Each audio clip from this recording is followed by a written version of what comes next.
পাকিস্তানে ভারতের যুদ্ধবিমান ভূপাতিতের ভিডিও সামনে আসলো। এরই মধ্যে সেই ভিডিও প্রকাশ করেছে বার্তা সংস্থা Reuters.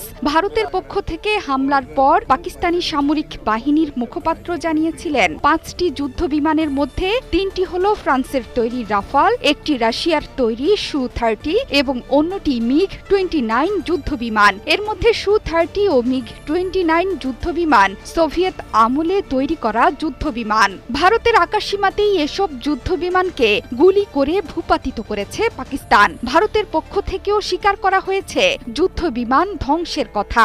I can confirm you that 5 Indian aircrafts, including 3 Rafale, 1 Su-30 and 1 MiG-29 have been shot down, and 1 Heron drone has also been shot down. পাকিস্তানের সঙ্গে চলমান উত্তেজনার মধ্যে গেল মাসে ফ্রান্স থেকে আরো 26টি রাফাল যুদ্ধবিমান কেনার চুক্তি করেছিল ভারত। ভারতের হাতে থাকা 36টি রাফাল যুদ্ধবিমানের সঙ্গে নতুন 26টি যুদ্ধবিমানের সংযুক্তিতে পাকিস্তানে হামলার বিষয়টি আরো স্পষ্ট হচ্ছিল। এসব যুদ্ধবিমানের মূল্য প্রায় $740 কোটি।